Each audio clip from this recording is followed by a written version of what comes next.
with That's great, episode 48 of the New Wow. Jack Swing podcast. Welcome, everyone. We're here. We've got brothers from the New Jack Swing NGS4. NGS4.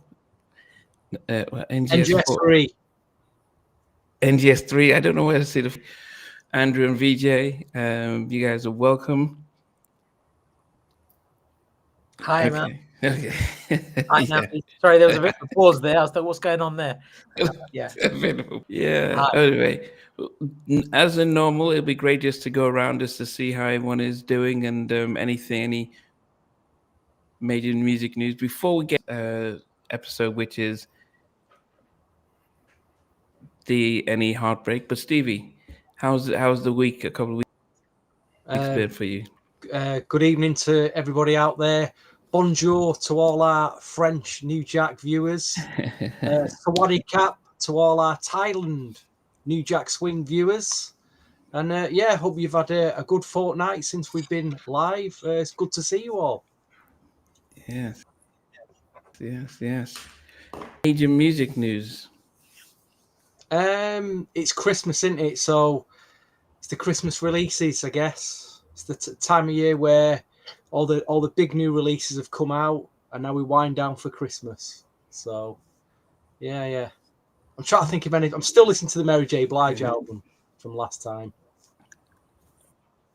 Oh, it's a good, solid, good album. So if you want to check that, go and buy her album. It's an 8 out of 10 for me. Wow. Okay. Wow, that's a really good score. You really like it. Expecting to be that good. I thought a couple of tracks I'd like on it, but it's a very solid album. Well, I'm sure we talked about it last time. Yeah, we did. You did. Derek, welcome. Got you to the recordings. So my top 10 will be on the one. Okay, it'll be interesting to see your top 10 as we go for the Any Heartbreak. Andrew, how's there been any music news that you can share with everyone? Yeah, I'll try to keep it short, but I just watched this documentary on Netflix. It was about yacht rock, and what it reminded me of, frankly, was even this whole New Jack Swing thing. Because the short version is, yacht rock as a genre wasn't even named until 2005 by this internet comedy troupe, and it was their description of the soft rock that was based out in LA. That was kind of the primordial ooze with Steely Dan, but then kind of the titans of the genre would be like Michael McDonald, Kenny Loggins, and then the members of Toto. Also Christopher Cross. And really the era, if you will, D6 all the way up to 81. And basically talked about how even it ended because MTV came along and the yacht rockers weren't really into image. They were more session musicians, i.e. Quincy Jones using those guys from Toto for Thriller. So basically a lot of them got left behind because of the changing times, the same way with New Jack, with like, at least in the US, gangster rap, and then, alternative kind of killing that, at least out here. So it was really cool to kind of watch something, see like how like New York was kind of the epicenter of New Jack Swing and LA is the center of yacht rock, and now it's having a revival. It just reminded me of what we do, and it was really cool. So was it presented by a lady called Katie Puttrick? As a matter of fact, no. But no. But it's on at least in the US, it's on Max or HBO Max, but you could probably find it on streaming somewhere. But Questlove is a commentator on it, and as well as Prince Paul, the producer from the 80s. Stefanix, yeah. And then you also have this guy named Thundercat, who's like more of a 2017 artist. But it just reminded me of, again, NJS. Like yacht rock is a thing. Michael McDonald. I mean, Sweet Freedom. You guys know that, I'm sure. Like, can you see that? It's backwards for me. What does it say? It says a yacht rock odyssey. It's like a 4 CD box set that's come out with everything that was played in that documentary. Will be on this box set, and this come out about a month ago. Wow! Yeah. So it's really worth getting. Fantastic 4 CD compilation. It's got everything on it. Everything you just mentioned there. Michael McDonald, Toto, the works. Yeah, we'll have to catch up on offline about that. But you know, it was a good scene. Oh, one more thing, and then I'm gonna shut up. One more thing. That is like, I feel like, you know, before I saw the documentary, I just thought of it as like part Blue Eyed Soul, part Quiet Storm music, because they even talked about Al Jarreau being yacht rock, and I feel like that as a term might be a little too. I don't know if I really buy it. But they had the same arguments, like, is that really yacht rock or is that not yacht rock? Like, what's the elements of yacht rock? We talk about, is that New Jack Swing? Is that not New Jack Swing? So it was just, it felt really, yeah, it just felt really cool. So that is my latest news. Okay. What about you, VJ? I was at a couple of concerts this week. I saw Black Sheep with Drez and Mr. Long together on stage in London. So excited to see them. It was really nice. They did a fantastic show. That was brilliant. And the night before, on Monday, I saw Dave Chappelle and Killer Mike did a show. Wow. I didn't know who Killer Mike was. I'm really sorry. I'm embarrassed. All of you are looking at me like, what? Are you a lunatic? I didn't know who Killer Mike was. But 4-time Grammy Award winning Killer Mike. When you say it like that, it's really, really embarrassing. But no, he was very good, and Dave Chappelle was fantastic. And you had Aziz Ansari. And Where was that? So last exit said was at the Jazz Cafe. Black Sheep was at the Jazz Cafe, and this one was at Hammersmith Apollo. And Aziz Ansari and Jimmy Carr came as well. And it was music, it was hip hop and comedy, which was fantastic. That's my music news about this since we last spoke. That's about it, really. That's pretty impressive. You know, two good gigs there. I mean, there is a new Killer Mike album out. It's very good, actually. We'll check it out. Now I know who he is. It's got some good features on it from Anthony Hamilton, and it's a good album, solid album. Definitely check that out. Wow. Okay. Well, I mean, tonight we are the Any Heartbreak album, and it was quite a poignant album for the group because this introduced the world that didn't know him before. Johnny Gill coming in as the fifth member, and it felt like with this as the progressive Bobby Brown's Don't Be Cruel album was just making its way up, come big with this. I mean, because if not, the group as we know them would not have existed. This album really was such a poignant album for the time, and it allowed them to say, okay, yep, we can go our separate ways and come back, but you know, we've laid a foundation. So it's going to be interesting just to get everyone's perspective. But before we go into the songs and stuff like that, I'll probably go with you last, Andrew. But so VJ, I mean, just what are your thoughts about the album and what your memories of Any Heartbreak? Any Heartbreak is an exceptional album. It truly is just such a special project. You think Bobby Brown had just left the group. This guy called Johnny Gill had come in. I mean, we knew a little bit about him from the stuff he'd done with Stacey Lattisaw, etc., but we didn't really know who he was. And what an interesting inclusion to the group. Fantastic album. I once saw that there was a long box, the CD, you know, the CDs used to come in long boxes. Mm-hmm. I saw the long box at a secondhand store back in the day for £5, and I didn't pick it up. And you couldn't get that for £200 now. It's just impossible to get. Good luck to anybody that finds that, but I wish I could pick it up. VJ, I've had one of them where there was two, you know, the Today albums, the two Today albums. Yeah. I had both long boxes in my hand, and I left the first one. What? Why I didn't buy? And they're only £5 each. What? They're in a box on the floor, and I left the first one. I ended up paying like $40 for it years later. Not the long box. You did get it. That's good. But I'd go back every week in the shop trying to think, is it still there? Is it gone? Obviously, someone had bought it. And those things are always on the floor, right? Yeah, they seem to be on, you know, all the new Jack and R&B stuff that nobody wants, always in a box on the floor somewhere. No, yeah, exactly. A fantastic album. And Last Exit to Brooklyn said, "Were you at the Jazz Cafe?" Yes, I was for the Black Sheep show.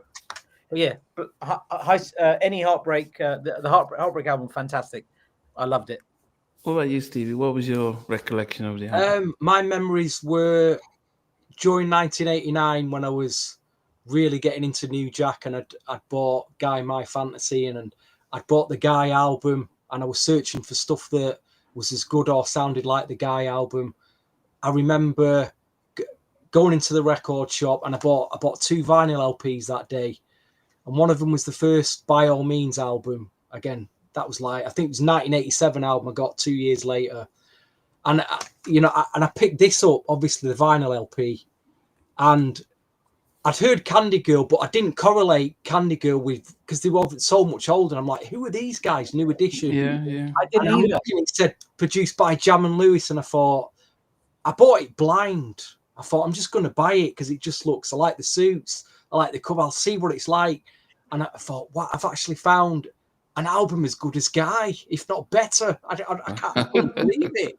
So that was I didn't know that obviously 30 odd years later I'd still be playing it, and it's still like one of my favorite albums of all time. But that was my memory of it, just buying it complete. I didn't even know who they were properly. I was still putting all the pieces together in 1988 and 89. I didn't even realize Bobby Brown was in this group and left. But as the years went by, I put all that information together. So yeah, an important album though, very important album growing up. Yeah, I mean, before Andrew comes in as our resident expert for today, I think for me it was it was watching them, with the Is It Isn't Love video, and the whole the Brooke Payne, like, come on, you guys aren't doing well enough, and he leaves, and then they're rehearsing on their own. And for me, I as I said, I didn't know Johnny because I didn't know his previous work. But when I saw him in the group, I was like, "Who's this guy?" And especially when the my kind of, it's not my kind of girl. She's not my, what's that? You're not my kind of girl. You're not my kind of girl. And he was standing in front with Ralph, and I'm thinking, and I hated him for that. I'm like, wait a minute, you just joined the group, and you've relegated Ricky, Bobby, and Mike to the back. So I was not really happy about that. But I think, as I said, it was quite interesting because I said the prerogative, "Don't Be Cruel" was just blowing up, and it was interesting just to see that actually these guys were really holding their own, even though they had 5 of them having to compete with what Bobby was doing and what Al was doing. It just felt like, okay, because we, like the most of us, we remember Popcorn Love and Candy Girl, and then anything in between after that. I know in Nigeria I didn't get to listen to it. So all the Christmas albums and the other albums and stuff, the throwback albums, no, we didn't hear those ones. So it was almost like, the kids have become men and they blew up. So that was my memories of it. No one could ever replace Bobby, but Johnny was a great addition to the group. So Andrew, what's your recollection of the Any Heartbreak? So the context is I grew up in Atlanta, Canada, so they didn't really play R&B at all. So I didn't even know who New Edition was until after Bobby Brown. So we're talking all the way to like 89, 90. Now, so no Candy Girl, no Popcorn Love, Cool It Down, Mr. Telephone Man, okay. None of it. No, that was all US, not Canada. So I remember, though, If It Isn't Love was played, and it was by this group called New Addition. I was thinking New Edition, like, oh, it's a new math, right? Anyway, so then it was like Bobby Brown came from this group called New Edition. So then I'm like, wait, so there's more Bobby Browns? That was in my head, like, is this whole staff waiting to come out to like just kick ass? Like, that was cool, right? Then I remember it was 1990, and Johnny Gill came out and did Rub You the Right Way. And then, of course, Don Cornelius is like, so is New Edition still broken up, blah, blah, blah, whatever, And then that was like, okay. Then BBD comes out, and then I'm like, okay, now more. And then finally, there was a special Johnny Gill had, and they actually showed clips from the shoot. Oh my God, I'm so excited. Showed clips from Boyz II Men, and I just saw them all in the suits, and I'm like, holy crap. Then I borrowed the Heartbreak tape. Finally, fell in love. Then saw the If It Isn't Love video finally, and I was like, these guys are amazing, and I never looked back. They became my favorite group of all time, and then I went back in time to see the Candy Girls, to see the Any Heartbreaks, to see the Cool It Nows, to see the All for Loves. But it was like me going into a treasure chest, rummaging through everything and going, oh my God, this is awesome. This is awesome. This is awesome. And there was even a USA Today. Oh. Okay, I'm gonna comment in a second. There's a USA Today where they actually interviewed all 5 of them. And that was the first time I saw like a clip of She Gives Me a Bang as kids. And you saw like Rendezvous and Ralph Tresvant. I'm like, why do they all have French last names? Anyway, it was such an amazing experience. And hearing the album again, world, all things must change. I could do the whole thing, but I'm not going to do it now. It was amazing. So basically, my experience of New Edition was this amazing super group that is like, I've never seen anything like them before that, and nothing like them after, because every member brought something to the table, which I'll go into later on in the podcast. Isn't it interesting, because the person who's probably the most excited about the album didn't live through it when the album came out. I mean, do you guys remember the song, the video for Any Heartbreak, when Theo from the Cosby Show I mean, to me that was like, wow, they know Theo. Do you remember the video and seeing Theo being the director of it? Everybody was in that video. Everyone. And I was just like, so that was also okay. I know it. But were you watching it at the time? I watched it in '90, so I watched it basically. So you missed the buzz of what it like. Yeah, I did. Blame Canada, like South Park. Okay. This album must have had zero promotion in the UK then, because obviously I remember Candy Girl in the 80s. Yeah. And then there was nothing from a, no what about promotion. Popcorn Love and Cool It Down and Mr. Telephone Man? Were they hits in the UK? I thought they were big in Nigeria. They were Popcorn Love. Candy Girl was massive here. Candy Girl. That was it. That was it. And then we didn't hear of them again. Oh, even Mr. Telephone Man. You didn't hear Mr. Telephone Man and Cool It Down? No, really. I don't remember it being wasn't until 1996 Hit Me Off that got promoted here. Yeah, that was heavily promoted. But you look at that, look at them gaps between. It's just crazy. Nothing off this album got promoted in the UK. I don't think. Wow. We didn't. The first song with them that really got promoted after Candy Girl, I would say, would be Word to the Mother with Velvet DeVoe. Yeah. But there was a long gap. I don't know what happened in between. I mean, they were released as singles, but there was no real push. I didn't get that. Wow. Interesting. MC put Last Exit said that they put all their UK money on the Prerogative album. I'm sorry, I don't know. I keep calling it Prerogative album. Don't Be Cruel album. But it was big in Nigeria though. That's what I would say, because secondary school from 83 to 92, I was in Nigeria. So that's okay. Well, they must have been in Nigeria then. They must with the record shops were they importing the album over there? Yeah, they were importing the album. Wow, that's brilliant. But we were getting a lot of. We had this guy called Casey Keller. I don't know, Casey Case or so. I can't remember his name. He had a top 10. Casey Kasem. Casey Kasem, yes. So we were. That was big in Nigeria. So every week he would give us the top 20, and so of course, we're watching all this stuff competing, and then even watching the videos was massive. I can always remember Superwoman playing and stuff. But yeah, with New Edition, that's when around this time is when somebody, when I got into my Teddy Riley, when somebody says, oh, the guy who did Fantasy, he did this and he did that. And that's how I got into Teddy and New Jack, because I realized one guy could do all that stuff. Then I wanted to hear everything else and stuff. So yeah, but as I said, they needed this album. Could you? Here in the UK, I don't know if you guys saw the documentary about boy bands. It's on BBC. Yeah, it was on a few weeks ago. Yeah, it's really good. They started with Take That. The guys who sang, is it Bros? Not Bros. The guys with the white Christmas. E17. They did all this stuff. And somehow I'm watching this. I'm thinking of New Edition and American bands, but it was really, was a really good set of stuff. But just to think about how this album really was pointing, because if Bobby had just blown up and they just came out with a mediocre album, I don't know what would have happened. I mean, so they couldn't have done any better with this album, and then headlining a tour before Bobby took his own. So yes, we're gonna go through the album. I mean, there are more than 10 songs on it, but we're only going to showcase our top 10. Derek Mallory's trying to send us a message that the singer Suave was asked to be in the group. I didn't know that. I didn't know that. That's incredible. What an interesting fact. Well, it makes sense though. When they were thinking about a fifth member, I don't think they would just go straight to Johnny. They'd probably be thinking about whether his style is, and I don't know. Yeah. Okay. Yeah, that's true. Crucial was released in the UK. I do remember seeing a UK 12-inch of Crucial. And yeah, they were released, but they just weren't promoted that well. Okay. Oh, okay. So let's start with number.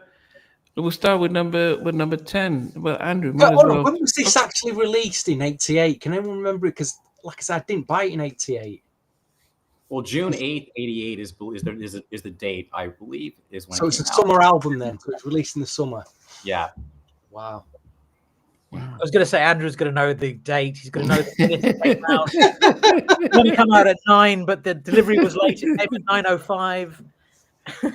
Yeah, but it sounds like you got the album like I did in like a year later. Yeah, totally, and it just seemed like just precious. Like it just seemed like it was even classier, I think, than anything that came afterward. Because obviously I'm not hating on the whole mental look and with BBD and everybody, but to see them all in suits and then seeing even the album, the jacket and the liner notes and everything, I was like, that was New Edition at its slickest prime. That was their Thriller, as far as I'm concerned.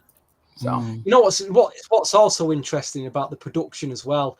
I can hear drum sounds in this album from both Janet albums at the time, from the Control album and the Rhythm Nation. It's like they still not copy. It's like in each album, I thought, oh yeah, they're still using them drum sounds, which is like it isn't love. I can just hear the same drums that they would have used for Janet. Because, like I said, on this album, there is some tracks that do sound like they were recorded probably 2 years early, and some tracks that sound like they should have come out in 1990. It's you got a really dated sounds on some of the tracks, and some of the tracks were quite forward thinking in terms of the production, I thought. Yeah, I agree with you. And Andrew will know this. Stevie, you may know this as well. Do you know this box set? Try to see what it is. It's an EMI. Jam and Lewis. Right. Don't Jam think and Lewis for this set. So on disc 2, which is the years 86 through to 90, it has 3 New Edition tracks, and it's got Can You Stand the Rain, Can You Stand the Rain, Boys to Men, and If It Isn't Love. And then it's got loads of Janet tracks. So it's got all the tracks that you just mentioned. So it kind of like they all fit in with each other. So I just you're right. Yeah, the same sort of sounds and stuff that they had. And by this time that I Wanna had already been out, and Prerogative. So, well, I'm sure Awana would have been out, so they're thinking about how to match that energy. Huge change in sound from as well. If you compare it to the other 80 albums, huge change. Yeah, and Stevie, it's funny because Super Lady wasn't on the cassette; it was only on the CD. So Super Lady, when I first heard it dubbed off of a friend, I thought Super Lady was an All for Love era song that they just threw on there. So it sounds nothing like the rest of the album, and I think it's produced by Ricky and Ralph. It's not produced by Jam and Lewis. And the other piece I just want to say about the Janet and Heartbreak is Heartbreak and Rhythm Nation are indeed my 2 favorite albums of all time. And I think that because they're sibling albums, 88, 89, they were probably recorded very close together. And I think Johnny Gill even does finger snaps on he does finger snaps on I want to say it's on Escapade. So there's also that track, that Johnny Gill, what's that unreleased track? It was dropped off the album, something Games with Janet and John. Yeah, I think you're right. I forget the name of the album though, but I mean something. Yeah, very good. That's Johnny Gill and Janet Jackson duet, which is off the Rhythm Nation, so same era. Mm. Yeah. Yeah, indeed. He says that Ricky found his identity, his vocal totally. on the album. Yeah. And Ralph never sounded better, in my opinion. I think that was also Ralph's best sounding album. And I've been meaning to say this to Lee. You're going to be pleasantly surprised at some of my choices because you're all the tracks that I'm gung ho on. Yeah. Okay. Well, let's start off with Andrew. Go ahead. What comes in at number 10? I mean, I'll be interested in that. All right. Well, another thing that pained me is the remixes that came out from this album. To me, were fire, and that was also a result of keeping up with the new Jack Swing era. So the remixes were much better, I think, in some cases, than the album version. But this is about the album, so I'm going to leave that alone. It is the album, please. Yes. So it pained me to leave off a song called Competition. So that's at number 11. So that's that. It pained me to leave it off. I still like it, but it's the last. Now, number 10, album version. Because if we're talking this remix, it's blasphemy. If it's the album, it's not It's the blasphemy. album. Any Yeah. Heartbreak. Any Heartbreak is number 10. Look Wow. at BJ's face. Wow. Any Heartbreak is number 10 for me. Dying here. Album. I'm stunned. You're telling me from about, if you listen to Any Heartbreak from about 2 minutes in, and the key change, and you let Johnny just rip vocally for like 2 minutes, just incredible, absolutely incredible. Yeah, it's got to be the remix for me. So yeah. Yeah, I didn't like the remix. I'll be honest. I preferred the album mix. Wow. Okay. That's interesting as well. Yeah. Oh, wait. Because Ralph does, and I'll never let you down. Like he sings it a little differently at the second verse, whereas in the album version it's just normal. It says, and I'll never let you down, or whatever he says. So it's like it's different. And then of course Mike has a different rap verse in the remix. Anyways, you're gonna get a lot of this out of me. Anyways, yeah. They're both the off. title comes in at number 10. Wow. Number 10 to round it all out. Okay. For me, DJ All Day says Skin Game. That's the Janitor. one. That's the one. Brilliant. Thank you, DJ. Thanks, DJ. Skin Games. Okay. Yeah, Competition was number 11 for me. So yeah, it had to just sneak it. It had to come in somewhere. But where it all started was number 10 for me.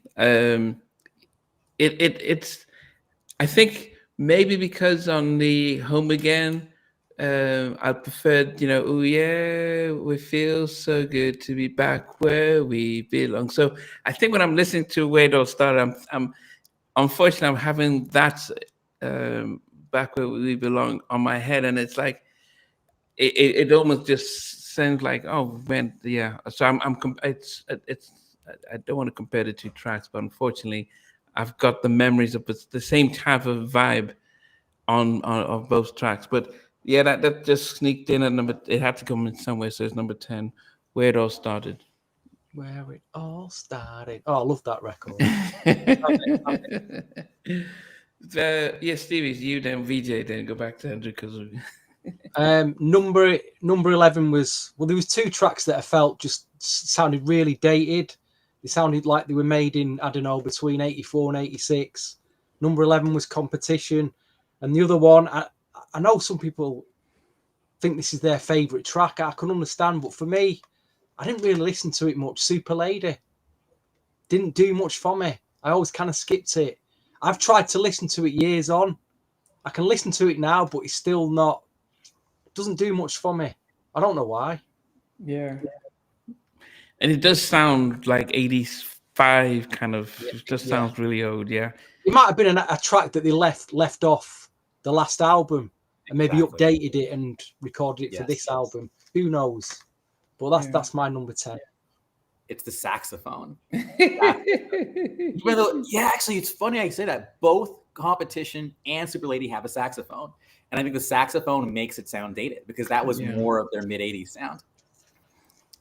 I mean, think about it. I mean, the sax of My is still amazing, But but it's just a tenor, I mean, not the tenor, sopranos. Either way, it's a different kind. That's the Kenny G sax, Whereas this is more of like the the funky, like, you know what I'm saying, like the get out of my dreams, get into my car kind of sax. You know what I'm saying? Like it does take this by New Edition and Jelly Bean. Does it say New Edition and Jelly Bean?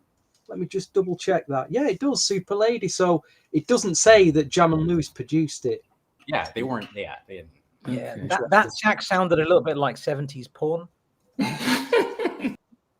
It wasn't the one, man. It wasn't the one. And it wasn't the one. Okay. I take your word for it, 1970s. Okay. What about yourself, VJ? What's So the probability that me and Stevie are going to have a perfectly identical record is very low. But right now, our number 11 and number 10 is identical. I put Competition at number 11 and I put Super Lady at number 10.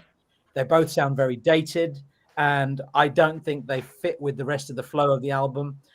Interestingly enough, they're both Jelly Bean Johnson tracks and I love Jelly Bean Johnson, but I'm looking at my list and all of the Jelly Bean Johnson tracks are at the bottom of this list. I'm just going to say that. It's not intentional. I just looked at afterwards. I'm like, hold on a minute. All the Jelly Bean tracks are 11, 10, 9, and 8. But it is what it is. okay? Andrew, what makes number 9 for you? Again, if it was the remix, it'd be higher. But it's not the remix. So it is indeed Sorry, You're Not My Kind of Girl at number 9. Because after hearing the remix and the percussion and just how like it just hits the drum beats, but this one's just more tame. Yes, the harmonies are amazing. It's like oh. I mean, and that's the other thing. Again, even though you're number 11, this is my favorite album of all time. So I love all these tracks. It's just I have to rank them.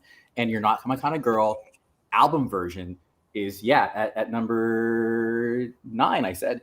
I want to say more about some of the other tracks that we talked about, but I'm gonna save it. We're gonna sprinkle it in, but that's my number 9 for now. Wow. Fair enough. Shocked. Another shocker. Another shocker. Well, okay, it's interesting. Super Lady was my number 9. As I said, it's when you think of the, I think when I look at 7 upwards, those seem like they were recorded in a different era compared to Super Lady, where it all started, and Competition. They felt as if they just didn't seem to kind of fit in a way. So Super Lady was. I can barely remember. I have to listen to the album and say, "Oh, they sang this," and so that's my number 9, Super Lady. I'm surprised it went to. I thought it'd have been higher up that for you, Namdi. Super Lady, no. Wait, I want to jump in for a second. Super Lady, thank you for reminding me. Lyrically, I love the song. I think that the idea of like, you're more than an ordinary woman. You keep me running back to your love. You're a super lady. Like, I don't know. I'm sure we've all felt that, and I'm just like, you almost feel lucky to have a woman like that in your life. So for me, it's like you're a super lady. Like, let's not even front. Like you are the ish. So that's why for me, I like the song and I forgive the lack of polish and the datedness because directly by Ricky and Ralph. So again, lyrically, I think it needs to be celebrated. Thank you for reminding me, Namdi. Okay. Stevie, number 9. Number 9, I've gone for the big opener, the big live on stage of That's the Way We're Living. It's tough now because from 9 to 1, I love all these tracks. There's no. I love all these tracks. Really, it's going to be really difficult placing them. I don't know why it's at number 9. I do like the track. It's a good, really good, strong opener. Gets you in the mood for the album. So but it's only at number 9. Disappointingly, That's the Way We're Living. I think it summed up. They were obviously on tour a lot at the time as well, so it makes sense that track why they did that. And what they were going through in the live. So, number 9. Fair enough. VJ, it's you next. For me, I would, and this song, if remixers were allowed, this would probably make it to number 1 or number 2. But because it's not the remix, my number 9 is Crucial. Wow. Because Crucial, I think the album version is a little flat. And from what I understood at the time, Jam and Lewis were very influenced by Teddy Riley. So they were trying to create like that New Jack Swing sound.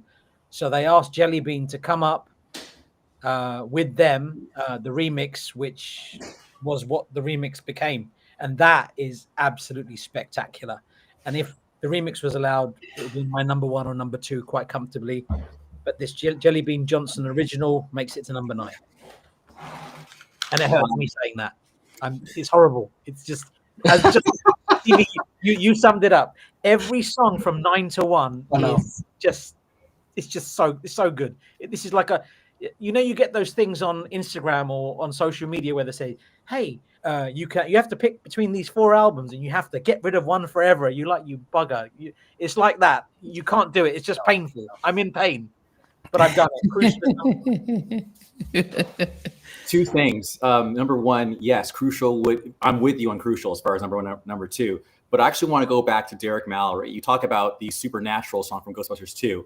Summer of '89, before I heard the whole Heartbreak album, 2 of my other first impressions of New Edition were indeed the Crucial remix and then Supernatural. The DJ at this college station actually played them back to back. And They actually sound pretty like they're cousins, like they're siblings, like Sonic siblings, because literally the remix of Crucial is sampled in Supernatural. You hear that like from Crucial in Supernatural. They're the same. Oh, and that's for me Ralph's like shining moment. He sounds so good in that song. But yeah, the Crucial remix is just so key to my identity. Again, I'm getting goosebumps thinking about it. But yeah, Supernatural was like also like, because if you had On Our Own and then Supernatural and the Ghostbusters 2 soundtrack, so that was like, I just want to give you props, Derek, for calling out that song. Okay. Oh, but wasn't Crucial in a film? Wasn't it? Yes, it was in License to Drive. Yeah, with Heather Graham and and the Corys. Yeah, the Corys. Yeah. The album version.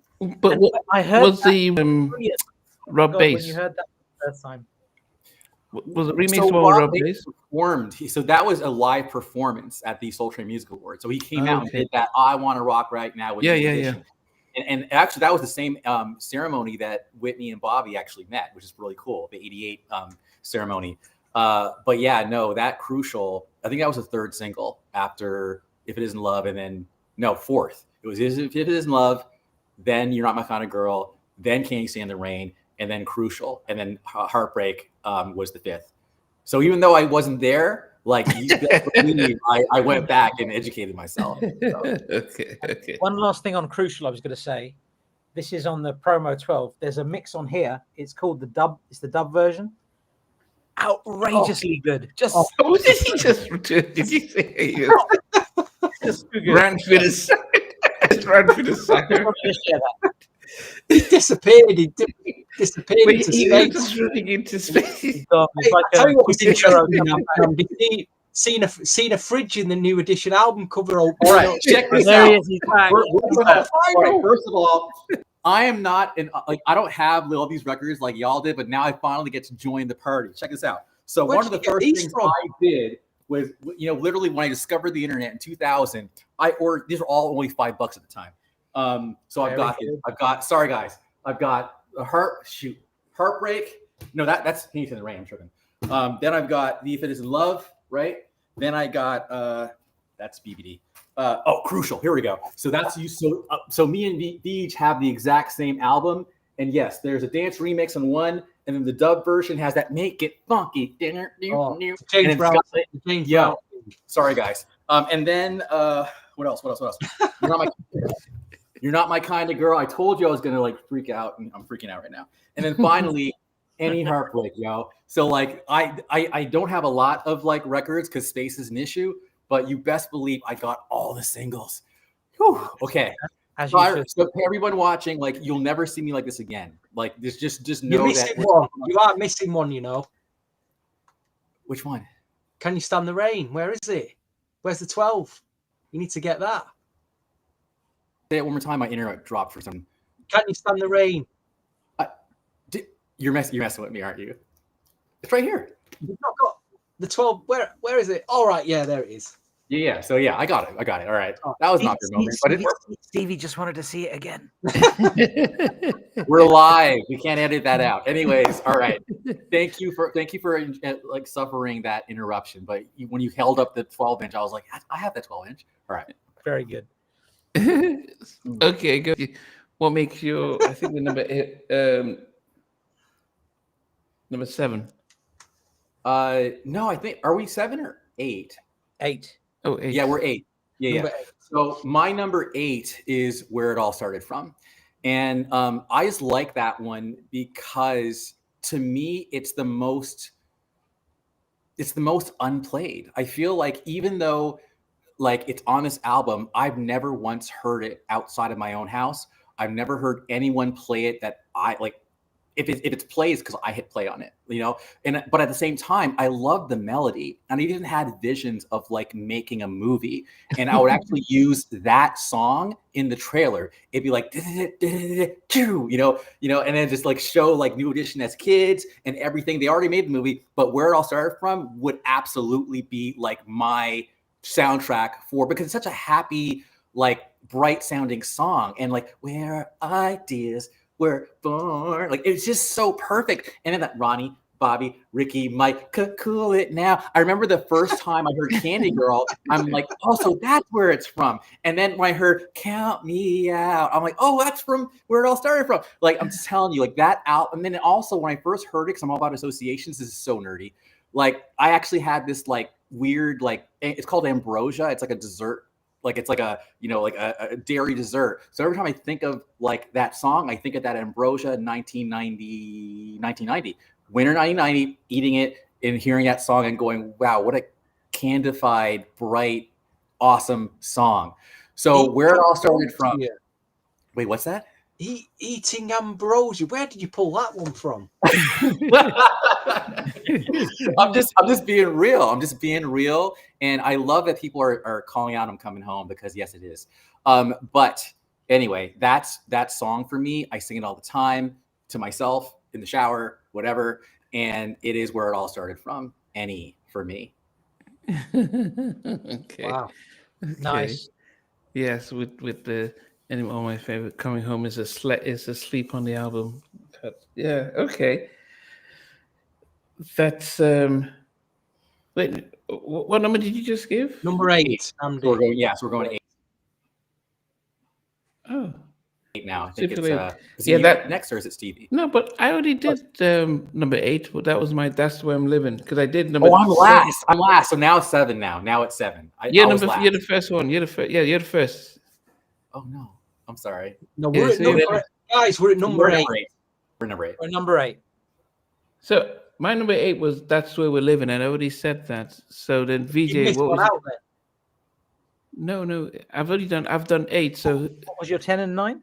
my 10 was Where It All Started, Yeah. Super Lady. Then That's Where We're Living. So I've already done 3. And Stevie, you did 3. Who did Crucial? That was was crucial. eight. That was number 9. That was my number 9. You're number 9. Okay. How many have you given Andrew? I've only done 3. I've done Heartbreak, You're Not My Kind of Girl, and I just dropped Where It All Started From. So I've already done 3. And Stevie, how many have you? Okay. That's okay, man. So your Don't worry, Namdi. your number number 8 8 was That's the Way We're Living? Yeah, that Yeah. was that. Yeah. Okay.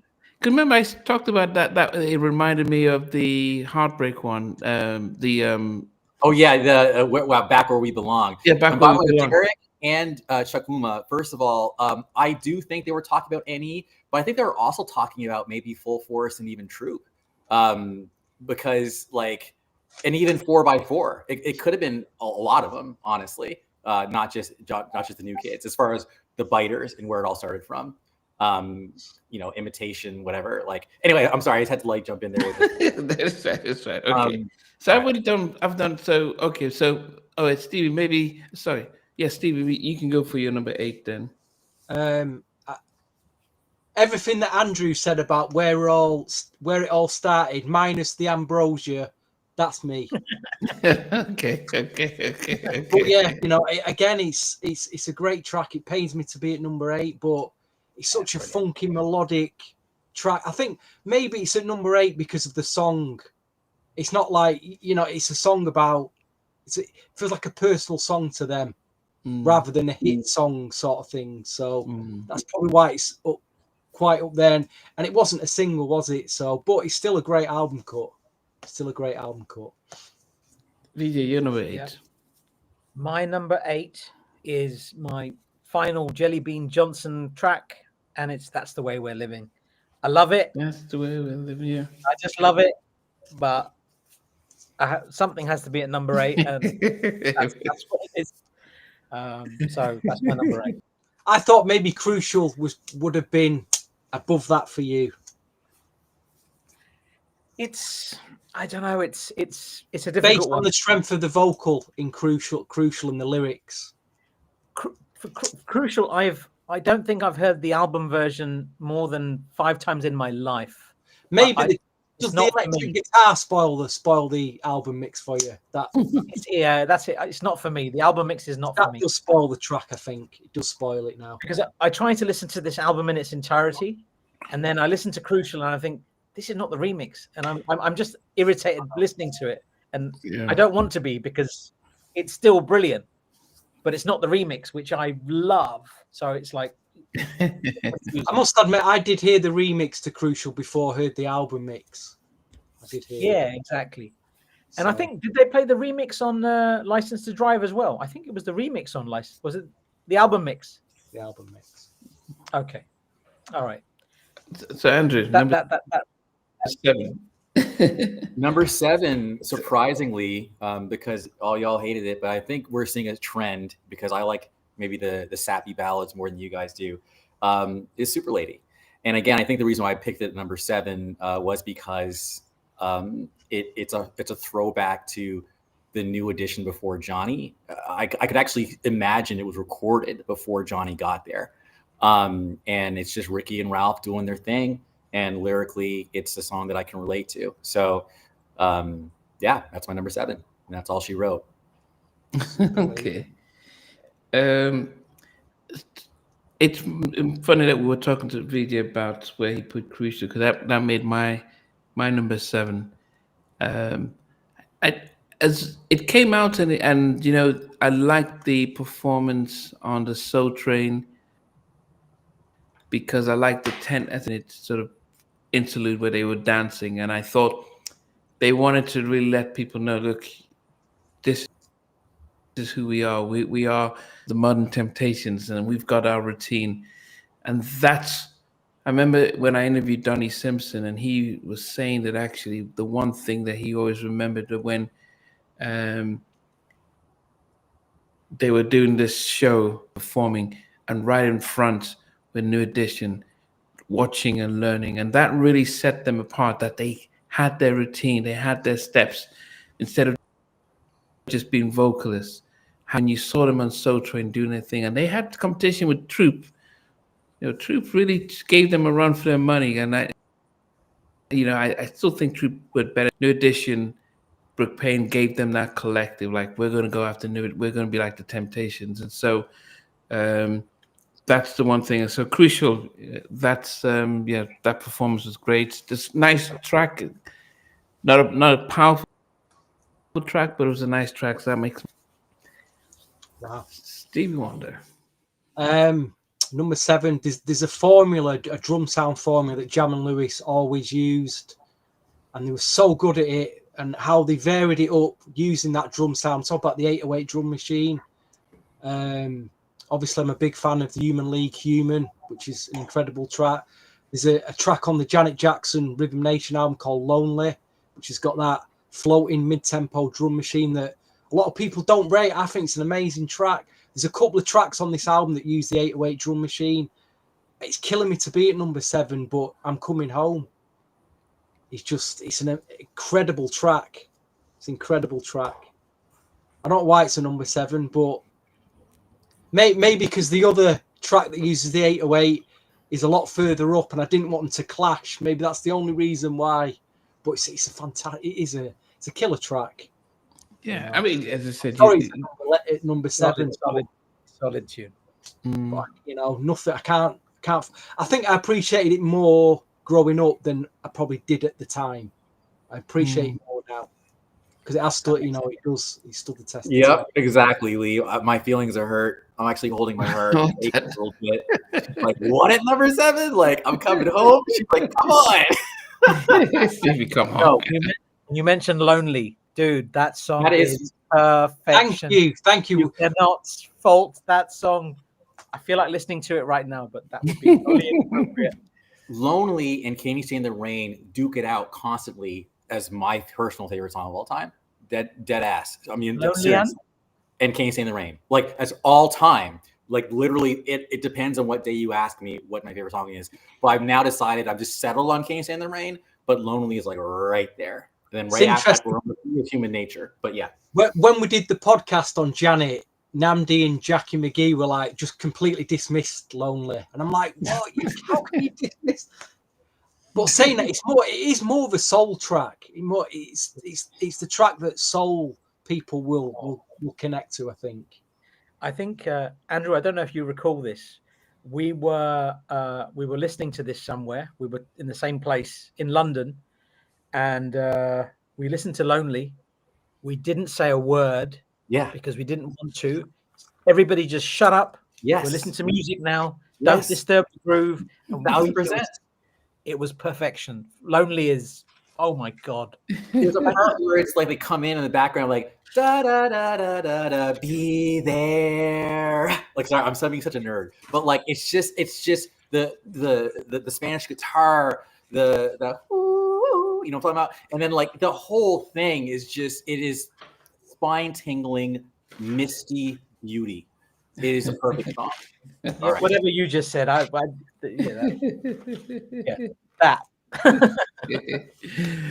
Yeah, man. VJ, Stevie just did his coming home. So which number are we on? 7. Number 7. My number 7. It's horrible, but we've done all the Jelly Bean Johnson tracks. We've done the Student. Now it's down to the Masters. They're all Jam and Lewis tracks now, and it's this one. Any Heartbreak, guys. I absolutely love it. There's this weird 12-inch here, which it's only got one mix on it. And I always found these 12 inches, they're interesting ones because it's just got one mix, 5 minutes, 1 second, and 5 minutes, 1 second, same track on each side. But my favorite mix on this is the faux live version, which is on this 12. Very, very nice. Love it. Any Heartbreak, and I want to put it higher. I want to put them all higher, but I can't, so that's where it is. Number 7. Did you prefer the remix then to the album mix? I can listen to both. I think they're both fantastic. They're both interchangeable. It doesn't matter. I listen to either of them. Happy with both of those. I see a question from Joe Perry, which is cool because I think it's the name of a member of like Aerosmith, I want to say. But anyway, which version is my favorite? It's because Any Heartbreak, it's the video version. And the reason why is because it's produced by the Throwdown Twins, but I think Wolf and Epic actually, or at least Epic, I think, was on there. And when I saw the video and I saw like just how, it was a star-studded video, it just gave me such an impression in the white background, and they're wearing the white, the yellow tops and the black, and she got it going on. That is my favorite version because it's like almost proto BBD because it's like there's a little bit more of a hip hop edge to it. And then one more thing, I have a 12-inch of You're Not My Kind of Girl that actually has like Bobby like samples mixed into it. I've never heard it anywhere else except my copy. So I feel like I have something pretty special because it goes, I don't know what would you do? Like, I don't know what's wrong with that, brother. You know what I'm saying, Mike? And he goes, I don't know, what would you do? And then Bobby goes, get busy, in there. It's like, it's pretty dope. So I might have to like send you guys a copy of that. But anyway, I just had to like throw that out there. There's so many cool remixes and stuff. And I'm doing fine. and you're I'm number fine. 6. You're number 6 as well, Andrew. All right, cool. Sorry, Back guys. to you. Number 6 is actually crucial. And one thing I'll say about the album version versus the remix is the album version is tamer. It's cleaner in a way. Like, it's just like the remix is like just fire and dirty. If you ever see me on a dance floor, forget it. Get it out of the way. Like, I'm about to just go off, right? Whereas the album, and what I like is the different bass lines, because on the album version, the bass line's like dun dun dun dun dun dun dun dun dun dun dun dun, right? But the remix is dun dun dun dun dun dun dun dun dun dun. And the thing is, when you watch the concert, like the NE concert that came out on YouTube, oh my god! First of all,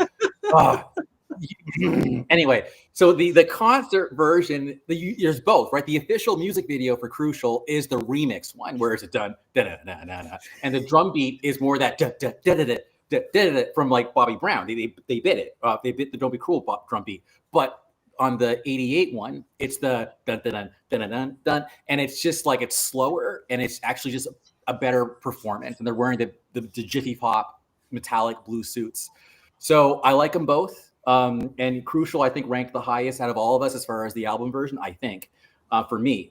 But again, if it was a remix, forget it. We're talking number 2. Not to spoil, but I just did.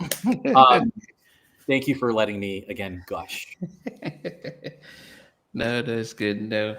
Yeah, as I said, I can't top what Andrew just did. But for my number 6, it was, yeah, I think the Any Heartbreak, the video was, at the time, it was just legendary. Because when you had, Michael did it with Liberian Girl, and that was one of the big. I don't know if that was one of the first ones to just get all the celebrities just to show up and stuff like that. I wonder if he set the trend, and then they they just picked it up and said, let's just get these celebs in there. But just seeing them do that dance step, and Theo was massive at the time with the Cosby Show. But it was yeah, definitely definitely a different type of track. Started with Johnny, like you need to get Johnny in there somehow. And I think when they came out with the Legacy tour, I saw them singing, doing the Johnny's part. Oh yeah, they were doing that. Did you go to the Legacy tour? Hell yeah! There's actually a clip of me, on Instagram where we're doing the "Beware of Any Heartbreak," and I actually like put the camera on myself, and we're like belting it, like in the crowd. Yo, like yes, I'm sorry. yeah. No, but as I said, you've got to be. I think it's yeah, just hearing Johnny just belting out his vocals on that, and it's a fun song actually. It's strange because it sounds so different than Super Lady and Where Those Started. Just it felt like, hey, Carell, how you doing? So we've got Carell from Kids at Work. Kids at Work. He says, why wasn't I invited? Goodness. Yeah, so for number 6, for me, was Any Heartbreak. Nice. Stevie, what about yourself? I feel like I'm getting some much needed granddad training in tonight. I feel like we're babysitting a hyperactive kid with Andrew Knight this evening. Yeah. So I feel like we're babysitting a hyperactive kid. Has he had broken this evening? I wonder. Yeah. But number 6 is it is Any Heartbreak. I think for me, what let the remix down was the drum sounds. I didn't really like them drum sounds in the remix for some reason. But the album mix, like you say, the key change from about 2 minutes in, where they just let Johnny Gill just rip vocally. It's an amazing 2 minutes. I mean, the 2 minutes before, I think they're having a lot of fun. Sounds like they're having a lot of fun on the track, and then they just let Johnny go, and it's just incredible. But yeah, number 6 for me. Okay, VJ, what's your number 6? My number 6 is "You're Not My Kind of Girl," which is that cover. But the mix I listen to a lot on here, and you might notice this about my musical persuasions. I listen to a lot of dubs and instrumentals and bonus beats. The bonus beats of "You're Not My Kind of Girl," come on, son, it's so good. So unfortunately, I have to put it something somewhere, and "You're Not My Kind of Girl" is my number 6. Wow. Okay. Wow.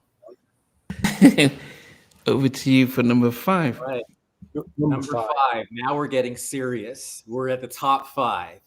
So basically, lyrically, visually, musically, when I hear lyrics like, we're working hard, we're striving for perfection because that's the way we're living, and then they follow that up with perfection's hard, that's why we're working overtime, that's the way we're living for you. Like, that's literally kind of my mindset. Like, I feel like they're just so locked in and focused on being as dope as possible. And this is where I call out a friend of mine, Carrie, New Edit 617. I think it was Carrie who actually pointed that out about the lyrics, about excellence.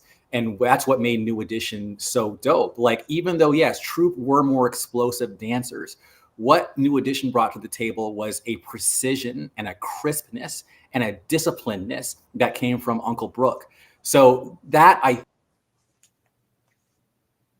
think, is what made New Edition different from everything that he did. No intended for Bobby's dancers. But for me, that's the way they're living, especially when I saw that live version, like at the YouTube video that came out. It just, I mean, my God, and that's even longer. Like, actually go like, say time, and they're like, there's no better time. It's just like, it's just the perfect album opener. And I've actually liked it more now than I did even back then. That's why it's risen up all the way to number 5, because whenever I need a motivation and just to like keep going, I listen to That's the Way We're Living. Wow. That's the way we live. Okay.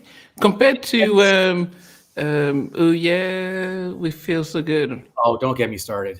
Okay, first of all, oh yeah, it feels so good is the music video that should have happened that never happened. Like, can you imagine how epic that music video would have been? I mean, come on. They were physically at their prime. Bobby is just swaggerlicious out of the, like, he's like, feeling so long. It's time to move. It's time to make you move. And he's like, come on. Like, Yeah. Ronnie's got 2 verses. Johnny just, anyways, no, that I listen to that song all the time. All the time. So no, oh yeah, it feels so good is the ultimate New Edition concert opener song. It is. It can't. That's why you live is dope. But oh yeah, it feels so good. You start. You said, I said, don't get me started, and I started. But I'm with you on that one. Is that song better than your best songs off this album? No, Just asking. but it's probably my favorite up tempo. Okay. In the new year, we have to do Home Again. Because, oh God. yeah. So in the new year, we'll get a chance to do that. My number 5. I wish it could be higher, because I'm a killer for a slow song. Because I wish it could be higher. This is, if there was a song that you'd say, if somebody says, did Jim and Jam and Terry Lewis do anything on this album? I would say, oh yeah. If you listen to this track, then you say, oh yes, this is Jam and Lewis. It could have been a track that they could have done for Janet or Human League or any of those groups. And it's I'm Coming Home. It's just, there's their signature all over it. Ralph was just on another level with this whole stuff. That's quite high for you, that, Namdi. It's quite. As I said, I love my slow songs, because slow songs are like wine. They take their time, so you can enjoy them much longer. And they don't get dated as long. You can keep them longer in your list. But I've got other tracks that are a little bit higher than that. So that's it. My number 5. Yes, at least it's in your top 5. Yeah. Yeah. Okay, Stevie. This track has to be my top 5. I consider it, you know, if you were putting a New Jack Swing top 50 together or if you was putting like a top 20 New Jack Swing remixes, it would be high up as well, either album mix but it's part of New Jack, so it's crucial. That's what it's got to be for me, my top 5. You know, it just that opening line, hard beat is strong. It's just, it's a killer. It's just unforgettable. I know what you're saying about the album mix, but which one's that? Crucial. But the song Okay. and that vocal, it's part of New Jack Swing history. So it had to be in my top 5. So it's at number 5. I want to jump in for a second. I feel like that song was almost like Ralph's, like, kind of, that was like a proto solo track, because it's all Ralph, that song. Even like the background vocals, you can tell it's all him. So I feel like that was like the Ralph that could have been in terms of like the solo artist, you know, before they kind of switched it up to more sensitivity. But yeah, I love that. And that again, the remix, forget it. The scatting that Ralph does at the end, that hey, and down to the bone, and you go da da da da. Like Ralph is just going off, you know. I just feel like Anyways, all right. Sorry. You know what? You're doing a lot of singing tonight, Andrew. Do you want to tell us about that? Do you want to tell us about the audition you did in Minneapolis? Yes. And what happened? You got to tell the viewers that. I remember that story. I've never forgot it. Go tell the viewers your singing audition and what happened. I'm gonna save that for when we get higher. Okay. I might do a little bit more. I will. Okay. VJ, what's number 5? Number 5 for me is Boyz II Men. Wow. Love this song. I think Johnny sounds fantastic on it.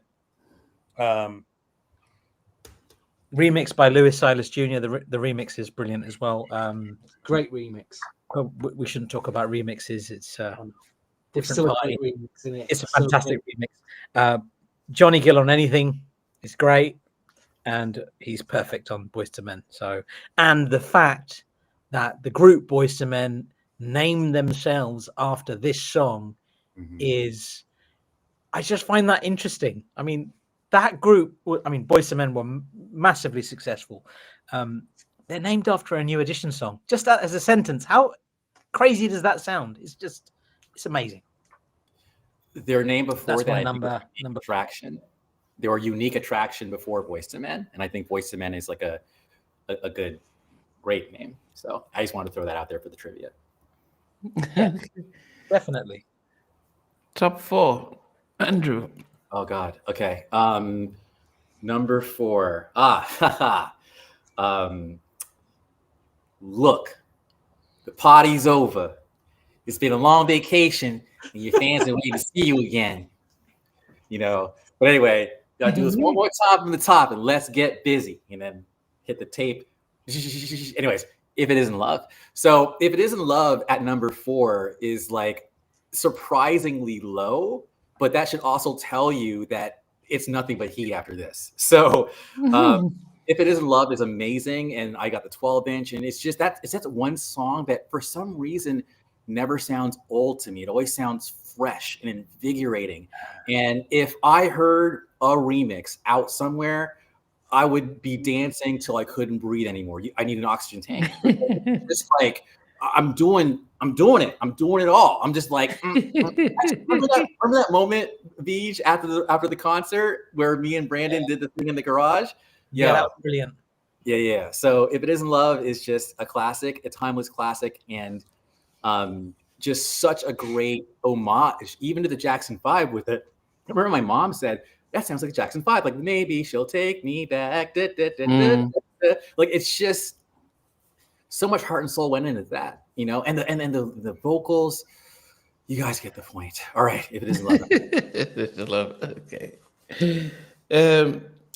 My number 4, actually, when I first heard this on the radio, I didn't know who sang it. And I thought it was a duet like Ashford and Simpson or Renee and Angela. I was thinking, oh, this a man and a female doing a duet until I, got the album, and so it was Ralph and Johnny, because this was Ralph's, and this is Boys to Men. I wish it could have been higher, but this, I think I heard the story that Johnny didn't want to sing it. He was almost as if they had to. He didn't think it was a good song. I mean, what was the story, Andrew? What was... Yeah, no, I think it was literally the first song, because when he showed up, Johnny was brought in by BBD to replace Ralph, because the rumor was Ralph was planning on going solo. He was seriously considering it, which would have left them alone. So Mike, being the smart one, is like, yeah, we got to figure this out. So basically, when Ralph shows up to Minneapolis, and this is in the movie too, he had no idea Johnny was going to be there. So literally, he's like, who, y'all didn't what? So basically, while they're beefing over there, whatever, Jam and Lewis is like, hey, we got the song for you. And it's just him by himself in the booth. And he's just like, I thought this was going to be like a group thing. So anyways, he laid down the track, didn't feel it. But of course, yeah, it was a legendary track that totally showcases Johnny's heavy artillery magnificence. But yeah, that's the story. It was the first track I think recorded in the sessions. Yeah, this is funny. Johnny has.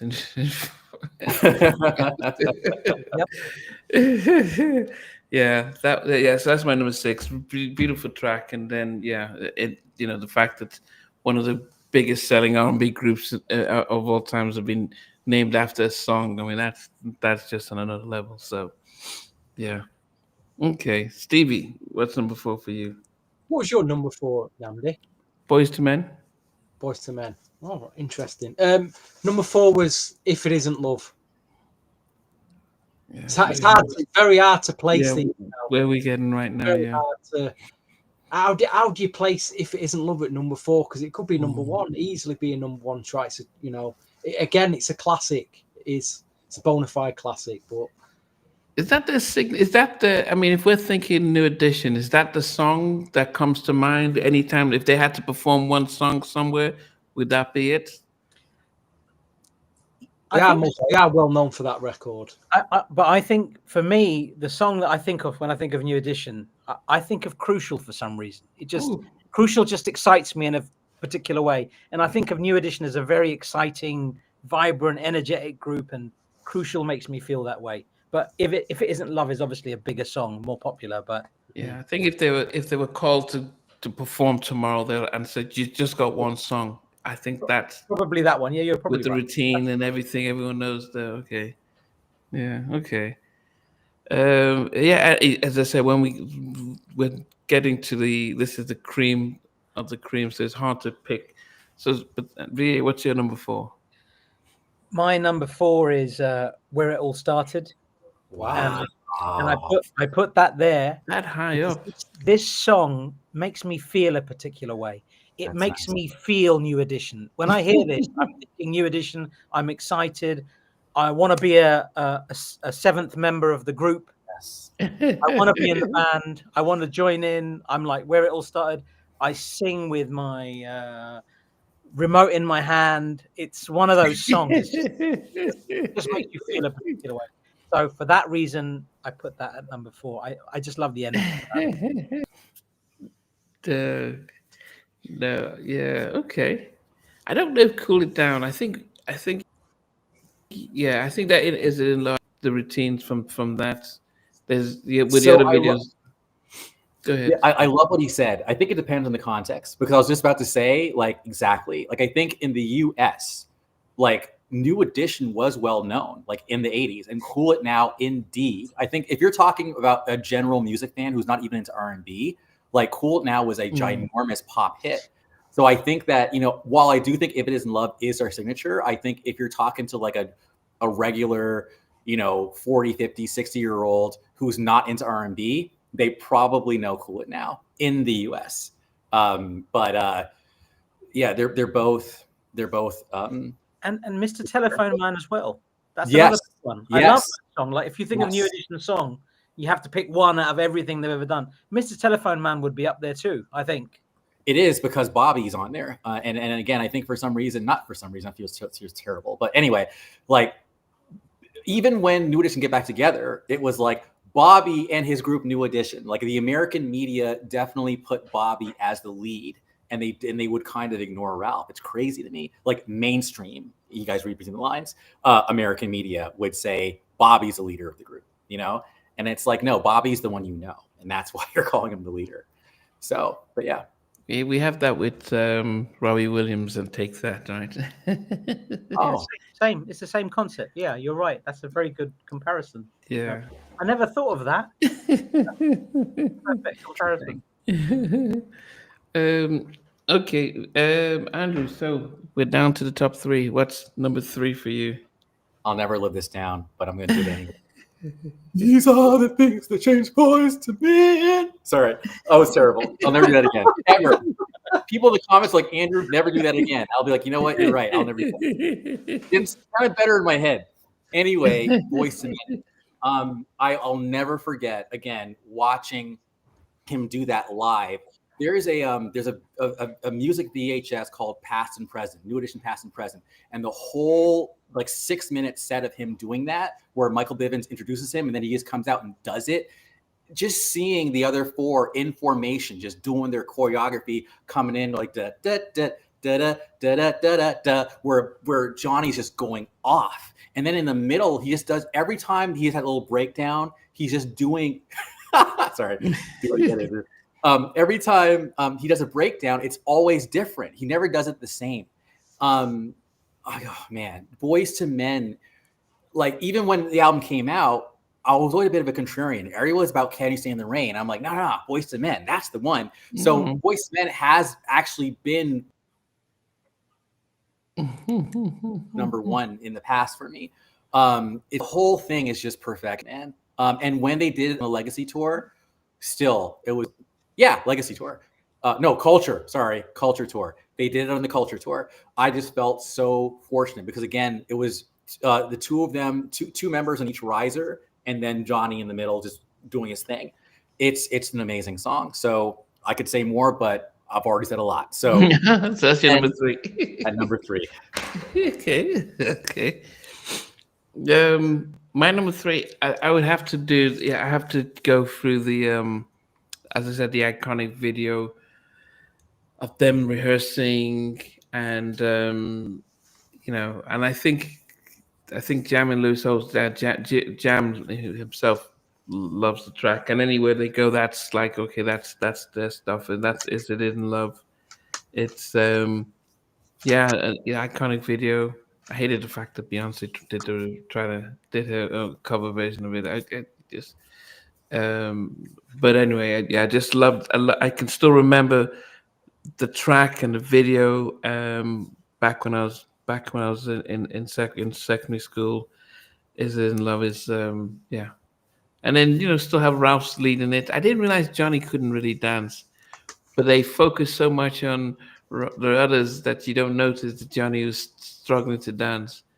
But yes, Namdi, I got to jump in for a second. So one of the best videos to watch, if you haven't already seen it, is when you watch them do If It Isn't Love for the first time on Soul Train. It's a very grainy, bad audio video, but when you just see them in their kind of dark, almost like Nehru collar suits, and they're just like, they're full of so much energy. You can tell, I think Lusky Car is like just jumping in the crowd. Like they are just on fire. And it's literally like, is summer of 88. And they're on there and they're doing it. Is like New Edition at their absolute ultimate, untouchable, no one can F with us prime.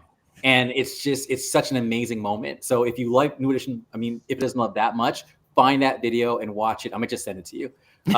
It's like being in a time machine. It's so cool. And the choreography is sick. All right. Yeah. Is It In Love? I mean, and the thing, as I said, that separated them from the rest. What was happening around that time? Stevie, number three for you. I'm under no illusion that this is probably the best track on the album. It's just that the two that I put after it probably mean a bit more to me, but in terms of like production, lyrics, vocals, songwriting, it's flawless. It's a Quiet Storm classic. It's Can You Stand the Rain? It's at number three, and like I said, it's it's the best track on the album by a mile. But just the other two that I put before it just mean a bit more to me. That's all. That's the only reason why it's not a number one. No doubt it might be number one for a few other people on here, but let's see. It's number 3 for me. Okay. Fair enough. Okay. VJ, what's your 3? My number 3 is a song called "Can You Stand the Rain" as well. It's brilliant. Everything you said, Stevie. It probably is the best song on the album. Johnny Gill's vocals on that, when he does his little bit. Holy cow! What is that? It's just magic. And yeah, that's my. Just remembered. You know the that film they made. That scene in that film, the way they recreated it in the studio, where they were all singing it. Oh my gosh! Okay, any heartbreak. Okay, it reduced me to tears. That, to be quite honest, it did. It actually, I remember that, it reduced me to tears. The other bit in that is how they remade. You know, they remade the album cover that Nambi's sat in front of there. How they remade that? They remade it to. I was just blown away. How they got the outfits right. The scene where they must have went back to the scene at a certain time of night to get that feeling. The car, brilliant. Just iconic, absolutely iconic. Yeah. And DJ All Day said Johnny danced like his feet are cross-eyed, but he makes up for that with his vocals. Yeah, he can sing. He can sing. You don't have to be good at everything. But you have to say he did work on it when he did Love You the Right Way. Oh yeah, Rub You the Right Way. The fact that he just says, "I'm just gonna start to probably do the whole thing." I mean, I'm like, okay. It did seem odd because he was so powerful vocally, and he just felt as if, okay, I spent the last year learning how to dance, so you got to. But he put himself out there, so you got to give it to him. Yeah, you got to give it to him. So okay, so we're down to the final 2. So yeah, checkmate. Can You Stand the Rain does have one of the best remixes. I think it was Jeff Lorber, actually, I think, who did that. But that said, Make It Make Sense. Even though Can You Stand the Rain is my favorite song of all time, Make It Make Sense. As Jode said, Johnny, I feel like when he does that, whoa, he's like holding up a giant, like, I don't know, like just holding up something like Atlas. And he's just like holding the group, with his vocals while like Ralph sprinkling, "Can you stand the rain?" Like, it's just perfect. So that's why, amongst other things, Can You Stand the Rain is actually my number 2 favorite. Say enough about this song. I will say this though, I've kept this to myself. I'm going to say it in this room, in this forum, and I'm not crazy, but I have both Samsung and an Apple iPhone, and I use Apple Music. I tell you, there is a difference between the mixes of If It Isn't Love and Can You Stand the Rain, depending on what phone you have. So if you listen to, what does that mean? I'll definitely. They're 2 different songs. No. I'll definitely go to no. In terms of the phone, so if you listen to Can You Stand the Rain on Apple Music with your Droid, it's the album version. It's like you hear like the birds chirping, and then it just goes in, right? If you listen to it with your iPhone, at least my iPhone, there's no birds. It just goes right into the boom, and then the actual like the way it's mixed, the vocals, certain parts of the harmonies are brighter and better on the Apple iPhone. I know I sound crazy, but I can't. I myself, I've never put it in the group because I don't want to deal with it. But like, I'm just telling you guys here right now, if you have both phones, try it. And if it isn't love, same thing. The harmonies. Yes, I sound like I have a tinfoil hat. I'm telling you. Just try it, okay? At least again, this is my iPhone. This is my Droid. They are different mixes of each song. And I can see Andrew by Area 51. Yes, I can see the alien. I have a question for you, Andrew. Where did all the birds go? I don't know. They're not there. Anyways, I hope you guys got the point. My number 2. Okay. Great choice. Thank you for letting me get that out. Okay. Yeah, number 2 for me is I said earlier that he came crazy and yeah. Uh, Oh, because yeah. So number 2 for me was I remember seeing the video and I said at the beginning of the show that I was like, "Who's this guy?" Just takes Bobby's spot and is standing in front. But apart from the white gloves, I did love the song. I love the I love how Ralph's vocals and "You're Not My Kind of Girl." I just love the harmonies, the excitement, the fact that even the video, I could just see the video of them dancing and. But as I said, BBD at the back, almost foreshadowing the fact that these two in front, they're just gonna leave you guys, have their albums, you're just gonna be the pips at the back. But thank God it didn't work out like that. But I just loved the song, loved the track, and um, yeah, just the whole vibe. It's you're not my kind of. I mean, how many?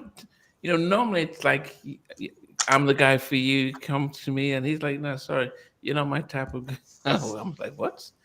So that's an interesting track and stuff. Loves, yeah. So that's my number 2. Is it my kind of girl, Wow. Mr. Stevie? I was talking about the 808 drum machine earlier. The other track that had this drum machine was Boys to Men. And plus the song, it's just, I think the song's quite deep as well. And, as you're growing up from a teenager into your adult years, we can all relate to that. And I guess I've grew up with that. And that's why it means a lot to me, that song. That's probably why it's so high up. But I listen to it over and over and over again. Absolutely love that record so much. The original or the remix? What do you Both of them, both. But I'd say the original has the 808 drum machine in it. The remix, probably brought it right bang into 1990 when it came out 91. So yeah, number 2 for me, easily. Yeah, Great song. I mean, it's definitely. I mean, that it was number. Yeah, it was number 4 for me, Boys to Men, but it could easily been higher. Gotta jump in BG. for a second though. Sorry. The remix of Voice to Men, it feels like it was meant to come out in '89. Like I think that had New Edition stayed together longer after Heartbreak, that would have been like the 6th single, and then it would have been like, because every single they had for Heartbreak was a remix, because it just had that same vibe. So by the time it came out in '91, it was just kind of like, okay, like it. And then they had the New Edition like Greatest Hits Volume 1. There was no Volume 2 or 3 or 4. Like I think they were kind of notorious for starting something they couldn't finish, or saying we're gonna have a movie. They're talking about the movie in like 91. Didn't come out till 2017. So I'm not bagging on New Edition. I'm just saying that I just felt like it was almost like there's another universe where I think that was a single, it had a video, and it came out in like the summer of '89. That's when I think it should have come out. I just had to get that out there. I've never said it like today, but I figured this is my window. It was the last single on the album, though, wasn't it? I'm sure it was the last single. I don't think it was ever even a single. I think it was. I mean, it was a single in '91, like after like when it came out for that Greatest Hits. But I don't think it was ever like a single during the run. At least as far as I know. Anyway, I just had to like get that out there. But I love it. I love that song. Yeah, 91. Single was 91. Yeah. And there's an interesting question. I don't know if anybody can answer that. Does anyone know if Boys to Men originally was written for Ralph? Didn't know that. I didn't It'd know be that. hard to imagine because, I mean, unless you have to sing it, but yeah, It suited Johnny perfectly. I mean, Johnny owned that song. He owned that song. That was, but who knows?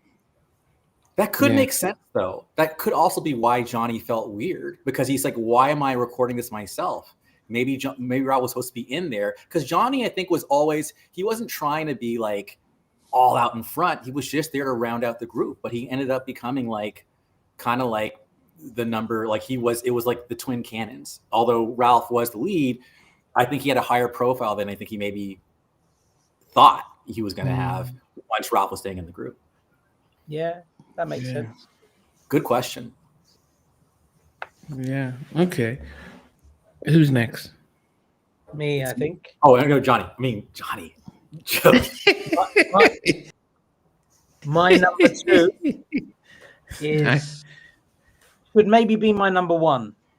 Maybe, but I love this. If It Isn't Love is perfect. I love this album cover, this 12-inch cover. I think they look so cool on that. The back of it's just like a window with like smoke. I love it. I love the art from the 80s and 90s. But If It Isn't Love is perfect. The low-key version, I love that little ad-libbing bit that they do at the end. It just kills me. I wish there was more of that. So reluctantly, If It Isn't Love is number 2, and I will explain why I've chosen something else for my number 1. But it's between these 2 tracks. Okay. So, drum roll for Andrew, but you need to go from 10 down to 1. Send All out, right. yeah, send out. So we go number 10, Yeah. Any Heartbreak. Number 9, You're Not My Kind of Girl. Number 8, Where It All Started From. Number 7, Super Lady. Number 6, Crucial. Number 5, That's the Way We're Living. Number 4, If It Isn't Love. Number 3, Voice to Men. Number 2, Can You Stand the Rain, which means number 1, and I'll never do this again. I just called you up because you've been on my mind. Woo! So I can tell you what I feel. Ooh, I'm missing you. Save tomorrow for me, because I'm coming home to you. Oh, girl, my baby. OMG. That song is my favorite, and I have definitely annoyed anyone who will listen, including Brooke Payne on his Facebook page, when I would, are you putting Coming Home into the set? Because apparently, according to legend, it had to have happened. They did I'm Coming Home on some legs of the Heartbreak Tour. And I know that because there was a BET documentary, of course, happened after the fact. I found it on YouTube, called New Edition in Their Own Words. And I actually posted it on my Instagram as well. There's an outro where you actually see them like performing I'm Coming Home, like in rehearsal. And it just sounds so good. Like Ricky's going like, tomorrow, right? And Ralph's going, I've been made of you. And I'm coming home, my baby, to you. And he goes, to you. Like it's different, right? And then what I love about the album or the song is how everyone like gets a chance to sing. Like Ricky, you know, he does a little the lip part, right? And then like Johnny like comes in, away too long, right? And then tomorrow. That's like that, even that's Ralph. And then like it's just and Ralph's voice on that track, he's just so I'm coming home to you. And then the keys. If you listen to like the it's probably Jam playing the bass keys on that track with your headphones on, forget it. It's just like he's actually doing like crazy like stuff in bass. So all of that to say, as I calm the hell down, I'm coming home. Even though Candy Stand the Rain is my favorite track of all time, for some reason on the album, I'm Coming Home is my favorite New Edition song on the album and my favorite New Edition song of all time. Well, I didn't see that one coming. I didn't see that performance coming either. Brilliant. That was the audition, by the way. Still didn't make it. Go figure. And I don't know. You guess it. Said he can be crazy and right because you mentioned that Can You Stand the Rain is your favorite. I'm Coming Home is my favorite. One of them's your favorite. Both of them are your favorite, and they're both of your best songs of all time. Whichever way it is, it makes sense. It makes sense in your head. That's all that matters. All that matters. No, that was good. That was really good. I thought we were going to top that one tonight, guys. I really no. don't. Well, no. Yeah, we. If it was the Bobby album, I probably would have sang. But you know, I know how it is to be passionate about a track or an album or stuff like that. And as Funny you should say that, Namdi, because Stevie was saying that's what we're going to be doing next. I'm just saying. You need to sing again. singing. So if I go to 10, if I go from 10 downwards, where it all started, then number 9 was Super Lady, and number 8 was That's the Way We're Living. 7 was Crucial. 6, Any Heartbreak. 5, I'm Coming Home. 4, Boys to Men. 3 is It Isn't Love. 2 was You're Not My Kind of Girl. And I think I remember back in the day when I used to do a poll, I could put anything, prerogative, I could do sensitivity, any track, my. Once Can You Stand the Rain was included, everyone would vote for it. In fact, I had to stop putting it out there because if I even it was it beats any song and it doesn't matter whatever song it is, if it's on there, everyone votes for it. And so I remember telling Jam, yeah, I had to retire this song from my poll, and he laughed and he says thanks for the shout outs and stuff. But Can You Stand the Rain? It's just one of those tracks where Terry just writing those lyrics, taking his time on this, just trying to understand. It was, as I said, it was a very different type of track compared to when you think about what we heard from Jodeci and the rest. And just having all of them, Ralph and Ricky and Johnny, just singing the track there. So yeah, as I said, it's not just because on the album, it's just stood the test of time as well. So, can you stand the rain? And and I actually, as I said, I actually like Ricky's vocals, and I think he needed to do BBD just for us to appreciate him. I think we didn't appreciate him as much in the group, and I think if we go listen to the BBD and see him sing there, you can come back and appreciate him, and that's probably why when they did the Home Again album, he pretty much was one of the more prominent singers on that album. So fun fact, I heard One More Day actually was supposed to be Ralph, but I think it was sad occasion. I think Ralph's mom wasn't feeling well, and actually she did pass, like I think literally like when they performed in the Billboard Music Awards. So it was like it was only 5 of them and Ralph was gone, and Bobby and Ricky filled in for Ralph. But I think Ricky ended up recording the song at the session and just stayed Ricky because they felt like, you know what, he sounds good on it, and he does sound great on it. But when you listen to like the backgrounds on One More Day, it's Ralph in the back. So I just want to put that out there, and I would love to hear a version with Ralph, or maybe both of them sharing it like they did on Still in Love. But Rick, oh my God, I actually had like a thing I was going to say about each member, and I'm just going to do really quick because of epic, right? So anyway, I'm so sorry. Continue. I'll say that for later. Go ahead. No, right, do cool. It. If you froze for a second. Rick is the cool one. Like Rick is just cool. He brings a cool energy.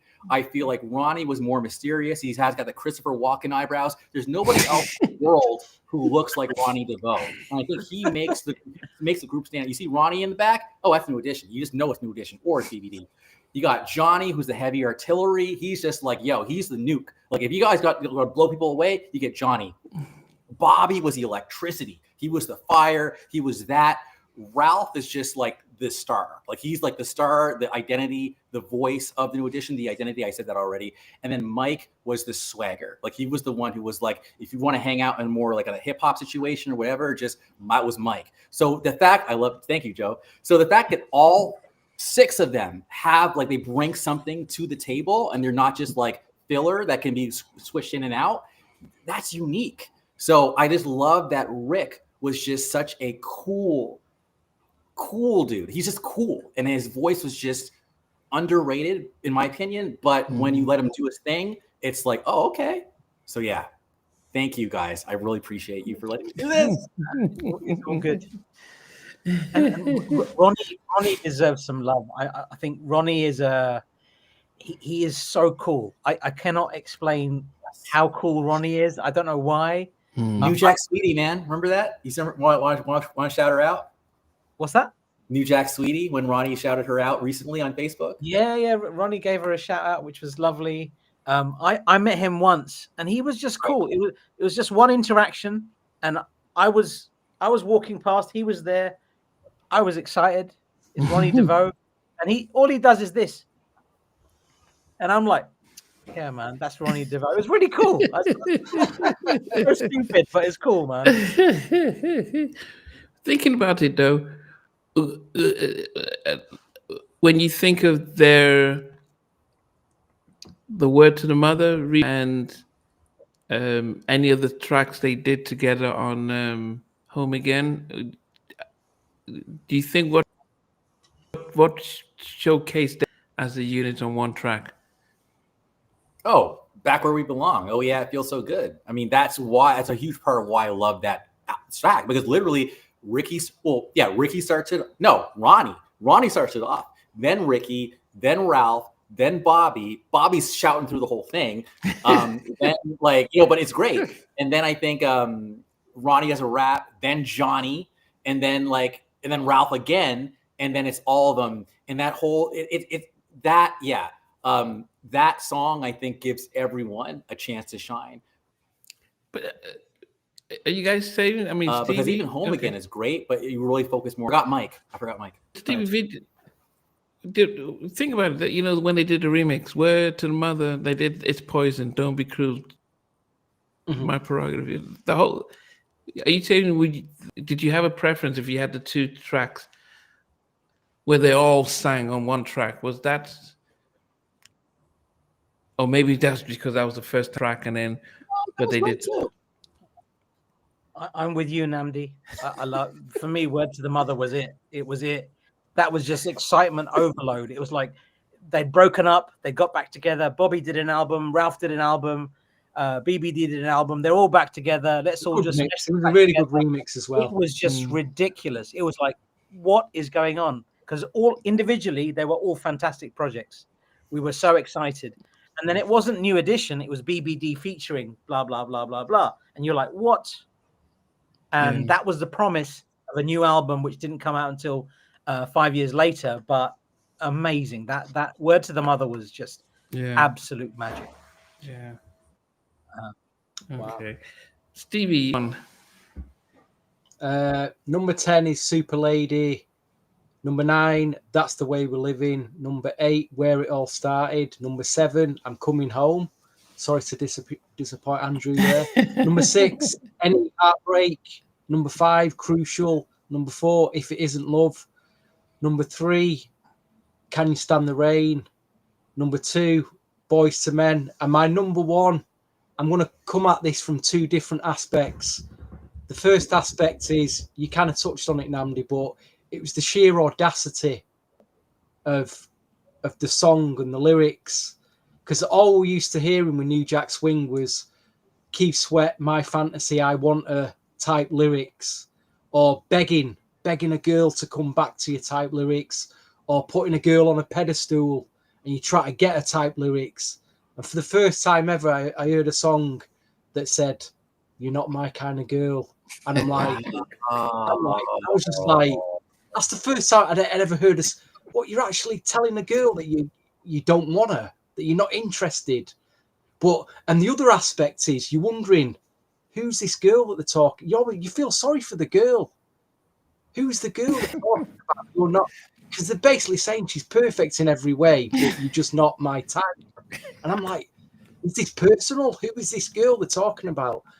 Yeah. And then and I kind of affiliate Ralph Tresvant with that song. And then if you take his own solo album, he released a track called Do What I Gotta Do, where he went, I gotta let this girl down and tell her that she ain't the one. So he did it again.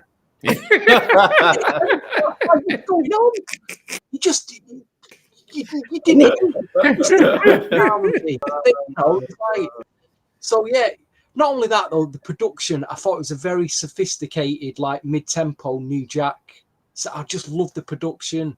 I loved the vocal, the way they sang the song. I listened to that. Chris Brown sampled it as well. He did a track using it as well. Not as good. The lyrics were terrible, but yeah, I'm trying to recall why this song's at number one, and it was probably the story of the song and the fact that they had the audacity to tell a girl that you ain't for me. There's a thing. I don't know if you have noticed this, Andrew. It's just something I've noticed on YouTube. There's this social wave of men, like they're going their own way.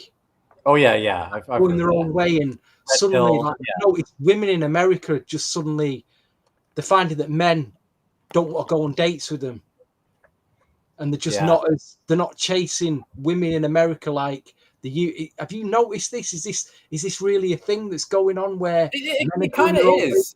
It kind of is too materialized, too demanding, or whatever. It just it's a thing, sure, but I feel like with Ralph, maybe because this is well documented. Like Ralph was always the one that all the girls wanted. So I feel like he comes from a place from abundance. Like he's like, I gotta like, you know what I'm saying? Like he's gotta cut this shit down just to like handle the bandwidth of what's coming at him. So I feel like that's why he could kind of come with that energy, right? Whereas the other dudes are like, yo, like you can do me in the morning, you can do me in the night, So no, I think that Ralph definitely had a laid back approach to it because he could, because he was that dude like back then, even more so than Bobby. I think Bobby was just like, F that, I'm leaving the group, I'm gonna do my own thing, because Ralph was that dude. But you're the kind of girl that guys dream of. Like it's almost like it was the nicest letdown you could think of, But yeah. Oh goodness! I don't think I've ever heard a song like that ever again. No, that's that was my number two. Yeah. Great choice, though. Brave song. Yeah, VJ. Not my kind of girl. Yeah. My songs from 11 down to 1. Competition is 11. Super Lady is number 10. Crucial because it's the album mix was number 9. That's the Way We're Living, number 8. Number 7, Any Heartbreak. 6, You're Not My Kind of Girl. 5, Boys to Men. 4, Where It All Started. 3, Can You Stand the Rain. 2, If It Isn't Love. And I'll talk about my number 1 in a second. I was just going to say, with Johnny Gill in 1990, he did a song called Giving My All to You. And Andrew, you just mentioned Ralph's mother passing. When we were in Miami, Johnny's mum passed away that day. Yeah. And it was incredible because Johnny's mum had just passed away and he came on stage and I'm thinking, dude, what are you doing? Just go home, spend time with your family. But he was very professional. I just found that remarkable. And when people are able to dig that deep, he performed, he was fantastic. And that was just very interesting. Yes. I just wanted to share that. So a song off Johnny Gill's 1990 album is called Giving My All to You. It's one of my favorite songs ever. And I think the counterpart to that on this album for me, and this is why it's my number 1, is Johnny Gill is up there vocally. And I think Ralph, because of his vocals on this song, are on a par with Johnny. And that's very difficult for me to say because Johnny is a superior vocalist, if we're being honest. Sorry to any Ralph fans. Going for Ralph himself if he watches it. But Ralph Tresvant on I'm Coming Home is absolutely stunning. This performance by Ralph is killer. There's no other song that deserves to be more at number 1 off this album than this. And I'm Coming Home all day long, every day. I could listen to this song on loop for 2 hours and not even realize I've listened to it for 2 hours. It's perfect. I'm Coming Home is my number 1. Wow. Oh, okay. Tag team. Yes, in a way, I'm glad I'm glad that song got picked. It's a number 1 because, like you say, it wasn't a single. It's not one that a lot of people talk about, but yeah, it is a great. There's no doubt it's a great track. It's fantastic. I did think we were all going to have Can You Stand the Rain as a slam dunk number 1, but it is 2 with Coming Home and not my kind of girl and myself with Can You Stand the Rain. It just shows the diversity of the album and especially over time as well. Yeah. We've still got another top 10 to come. You've got the NGS3 submission top 10s. Yes. Yeah, so shout out to the few people that submitted it. All of you guys, obviously, Stefan, Mandy, Brandon, Delan, Donald, everybody else that submitted it. Thank you very much. So at number 11, you had Competition. Number 10, you had Super Lady. Number 9, you had Any Heartbreak. Number 8 was I'm Coming Home. Whoa. Sorry, Andrew. Number 7 was number 7 was and Lee and a few other people as well. Number 7 was Crucial. Number 6 was You're Not My Kind of Girl. Number 5 was That's the Way We're Living. Number 4 is Where It All Started. Number 3, if I can find it, If It Isn't Love. Number 2 is Can You Stand the Rain? And this is a shocker for me. Number 1 is Boys to Men. I like that. Shocking that. I can live thought with Can You Stand the Rain would be number 1. I thought so You too. thought it would be? Yeah. I thought Can You Stand the Rain would have been number 1. But Yeah. Boys It's to Men is great. It's a great pick. Fantastic song. So that's your lot. Boys to Men at number 1. And yeah, that's the NGS Forever list. Just real quick, I if they hadn't broken up and done albums, I don't think they'll be as big as they are. I think they had to do this at least. I think just they should have done just one solo album each, come back, go back and do another solo, and that probably would have. Yeah, but Johnny would probably tell you likewise, otherwise, because he was the only one that really was consistent with his stuff, and to some extent Bobby, but. I think they should have just come back in '91 when they did the Word to the Mother, come out with an album, done a big tour, then go back and do your solo stuff. That was the timing, and they had, that Word to the Mother was such a moment.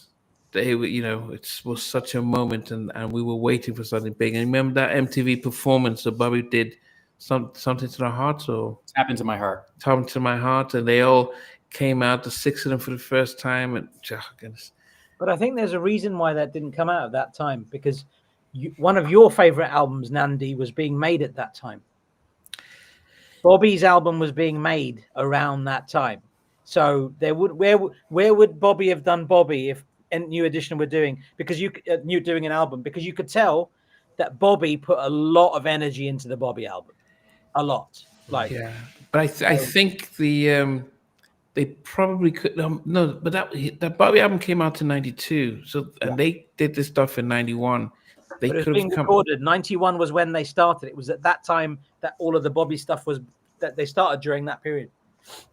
My answer is just do the Heartbreak lineup. I mean, let Bobby do his thing. Do the Heartbreak lineup again. Because the thing is, BBD's and John's second albums were not their first album, so they should have done the Heartbreak lineup and then come back together as a 6 if it made sense. But I think the Heartbreak lineup was actually New Edition, like no longer bubblegum. They were actually more like people took them more seriously.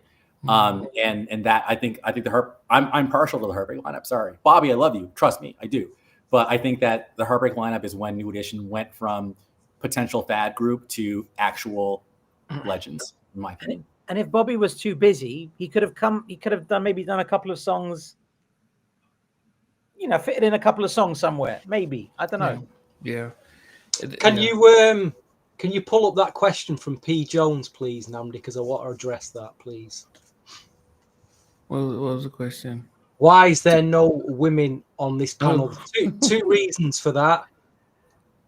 The first reason is, if you take a bunch of guys who like to go out for a drink away from the ladies and just do a man thing and have a chat and catch up, that's one of the reasons. The second reason is there any women out there who were, into New Jack Swing, who know all about it back then, that could come on here? Because we are looking for women. We just don't know that many who could come on this podcast and give their opinions on certain albums. It's open. If there's any ladies out there that, reach out to Namdi at Halftime Chat, and I'm sure in the new year we can make that happen. But we're just a bunch of guys. We go back years, apart from Nandi, who we've got to know recently. and we're just reliving, as they say, New Edition, reliving our New Edition years. So there you go. Thank you very much for your question. Yeah.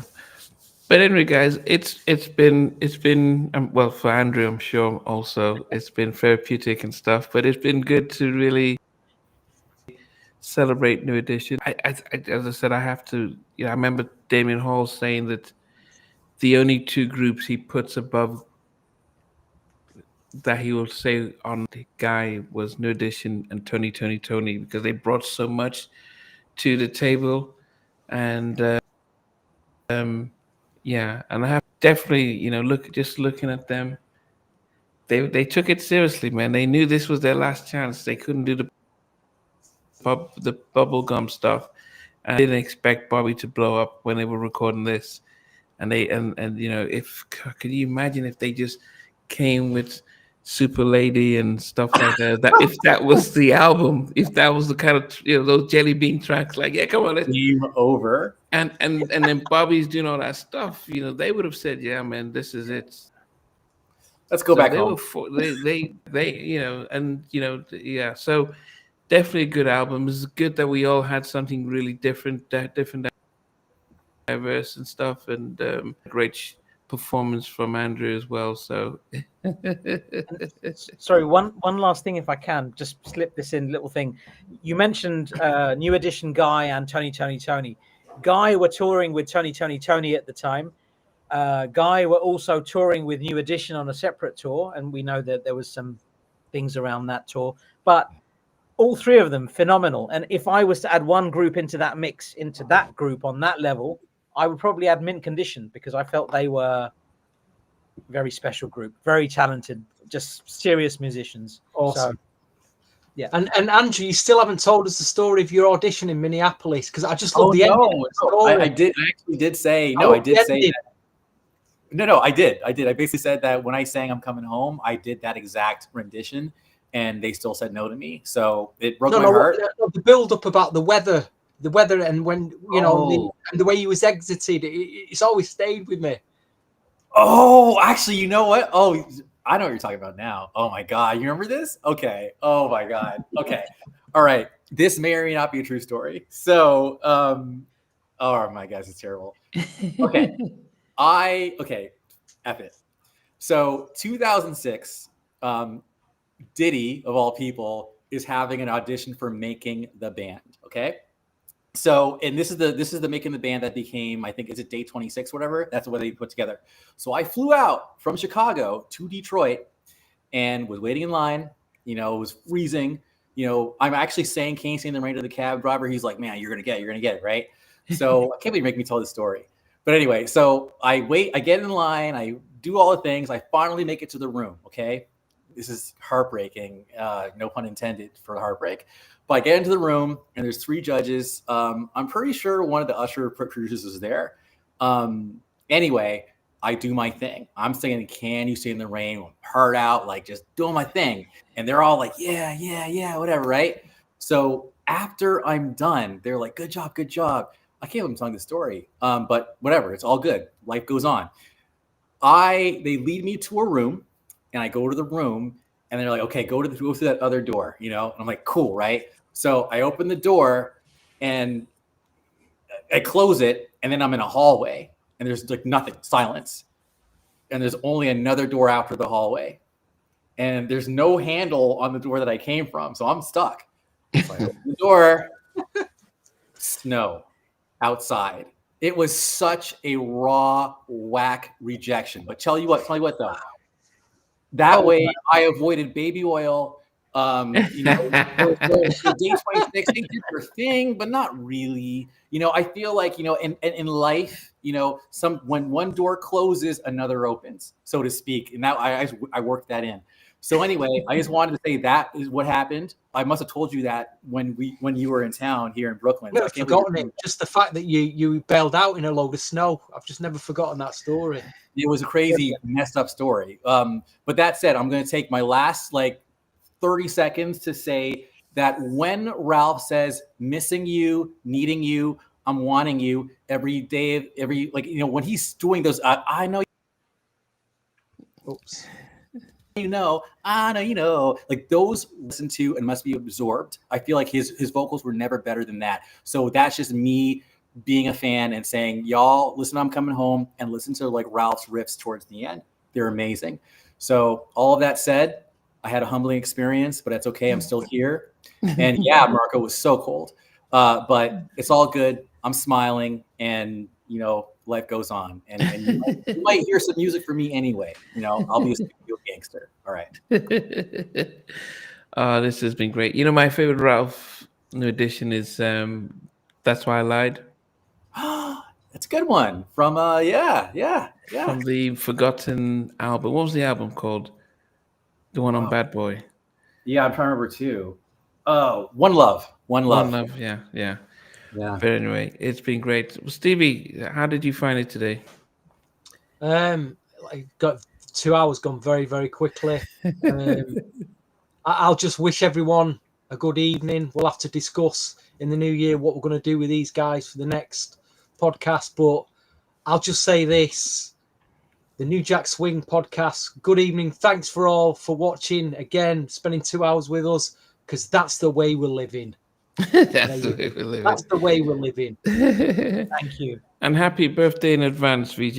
And Thank you so safe much. journey. And we'll see when you get back. And we'll wait for your self-titled album, Andrew, as well. And guys, for those who are watching on next weekend, actually, Jack McGee, the competition for those who are doing a remix competition, we're going to go live. I think it's next weekend. Yeah, I need to check the diaries. But anyway, details will come out for a week on Sunday. It is. Yeah, the 15th. So that's next week. Yes. So that's I thought it was the 22nd. Is it not the 22nd? Oh, okay. Yeah, I need to. Yeah, maybe it's in 2 weeks. I'll post it. You can tell that I've been off the cuff with things, but it's been great. And yes, yeah, we'll stop looking for New Year's. He said, Tony. There's so much with that. But thanks, guys. And we'll